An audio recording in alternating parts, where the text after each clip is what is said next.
Happy, happy, joy, joy, happy, happy, joy, joy, happy, happy, joy, joy, happy, happy, joy, joy, happy, happy, joy. We're eager to talk with you about anything that is important to you. It is our desire to coax you into the vortex. Thank you for everything. As my desires begin to manifest and unfold, I sometimes get anxiety. Not anxiety, I don't know the word, but I see them starting to unfold, I get excited, and then they sort of slow down from manifesting. Well, now let's talk about this, because you're really going to like this. We haven't spoken this in this way before, but then we haven't come to the place that we'd already come to before you said that before either. In other words, we just laid a really good new basis to understand this question in a new way. You're going to feel it in just a moment here. So, if it is true, and it is, that as a problem is coming into focus, a solution is too, then isn't it equally true that as a solution is in focus, that an equal problem is in focus too? In other words, have you ever seen a sound wave or a light wave or any kind of vibrational wave? There's two sides to the wave, aren't there? In other words, the wave, it has an equivalent. It can be small and it can be large, but it's equivalent in either case. So when you knew what you didn't want and now you know what you do want, so life is moving forward. Now, maybe on another subject, you're more focused on the negative side of the wave than you are the positive side of the wave.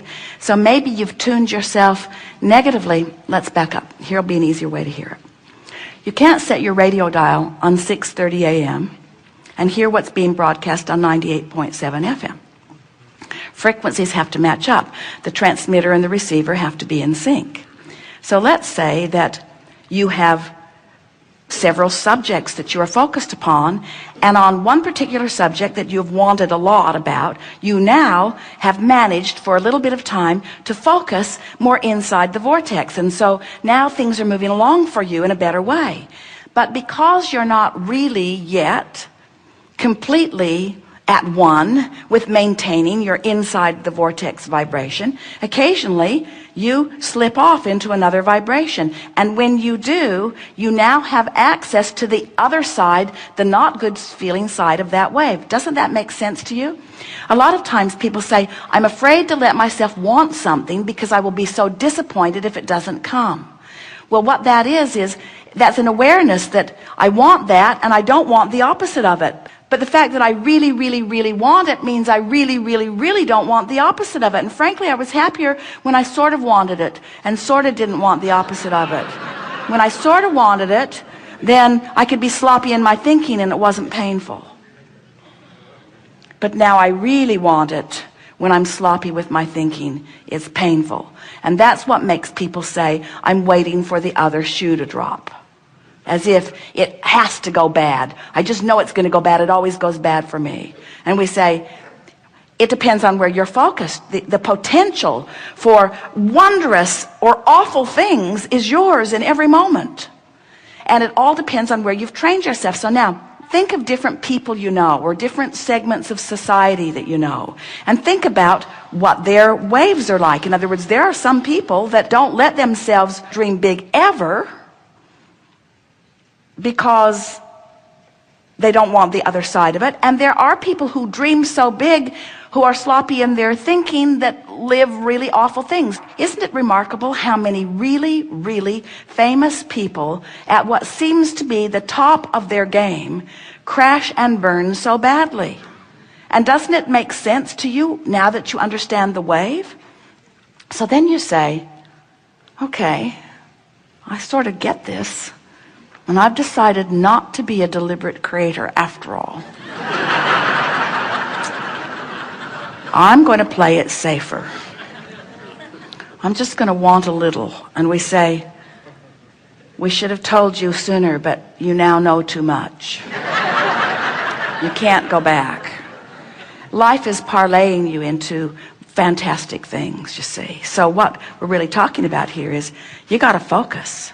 You got to focus, because what's coming to you is coming in response to your allowance. And here's the thing that makes what we just said to you interesting and funny, but different than the way we were playing with it. And here's what we mean by this. You've already played your hand. You've already been living your life. You've already been asking and asking and asking and asking and asking and asking and asking. In other words, you've already put who you really are over here in this vortex of creation, and you really have no choice other than to get up to speed with who you are. So what you just said to us is, well, I've been letting myself get up to speed with who I am, but now I'm worried because I can't maintain it. And we say, you got to practice that. You'll crash and burn a few times, but all that'll do is make you more determined to focus until you'll reach the place where it will matter to you that you focus inside the vortex. Give us more. I don't have little desires, I have huge desires. Yes.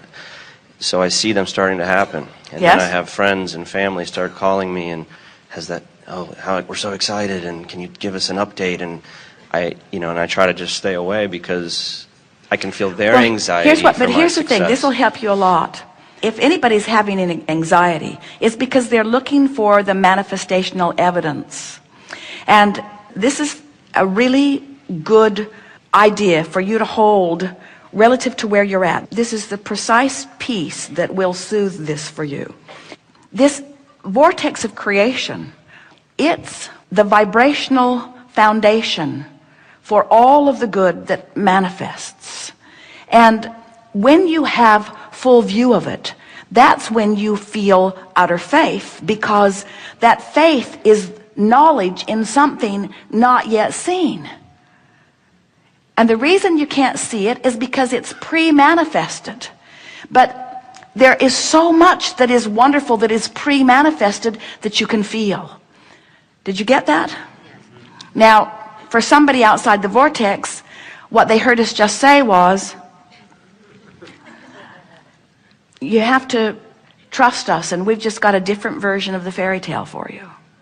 And so we can understand why from outside the vortex, skepticism and cynicism and pessimism would be something that you are feeling. But if you can accept the reality of this vortex of creation, and you can realize that when your friends and family and well-wishers are coming to you, you can't give them the evidence yet, but you can give them your emotional, vibrational version of it. And so what they're reaching for from you is your feeling of elation, your feeling of optimism, your feeling of knowing. Have you ever been part of something where there was a leader who knew even before there was manifestation, and that leader just knew so clearly that you knew too, and couldn't you ride the current of that knowing? And weren't there always those naysayers who couldn't see it and couldn't feel it, who were determined that it wasn't going to come to be? But because someone knew, and because you knew they knew, then you knew a little too? That's the best that you can do for those people, because almost everybody is demanding. That's why science and medicine moves slowly forward, is because they need to see it before they believe it. And that's backwards. You got to believe it before you can see it. You have to believe it in order to get in the vortex, and you've got to get in the vortex before you can see it, before you can rendezvous with the circumstances and events that are going to bring the manifestation of it about, you see. It's really interesting. This reality that humans claim and cling to is such an arbitrary thing. You are billions of people with billions of different perspectives of life experience, literally creating billions of different worlds, and yet pretending that it's all one big world that you're all sharing equally. And it's not even close to that, you see. You are on these vibrational islands with law of attraction spinning on your individual vortices, giving you exactly what you are a vibrational match to. So the first thing that we would say to you is, if we were standing in your physical shoes, would leave them all out of the equation, well-wishers or not. Because if you need to prove to them what they need to see, then they've got you focused outside the vortex, and that's why you feel a diminishment of your joy. So somehow you have to convince them that you're onto something, and you know you're onto something. We know that they are well-meaning, and we know that you know that they are well-meaning. We're just saying, you got to do what's easiest to keep you focused in the vortex. So if someone says, how you doing? You say, tuning my frequency. You say, well, how's it coming? Great, I feel great. What have you got to show for it? Joy. Well, what else you got to show for it? Vitality, clarity.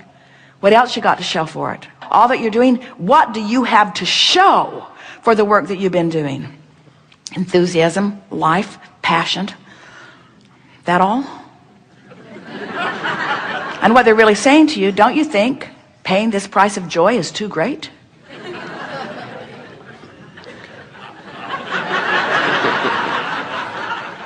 Someone might even say to you, well, you seem really, really happy, and you seem like you've got the world by the tail, but I don't see any evidence of well-being in your life. And you say, wait, everything I want is because I think in having it I will feel better.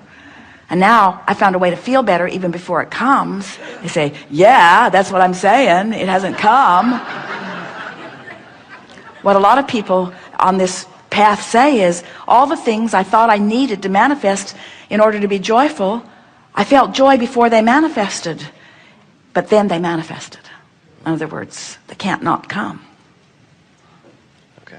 Thank you very much. Appreciate it.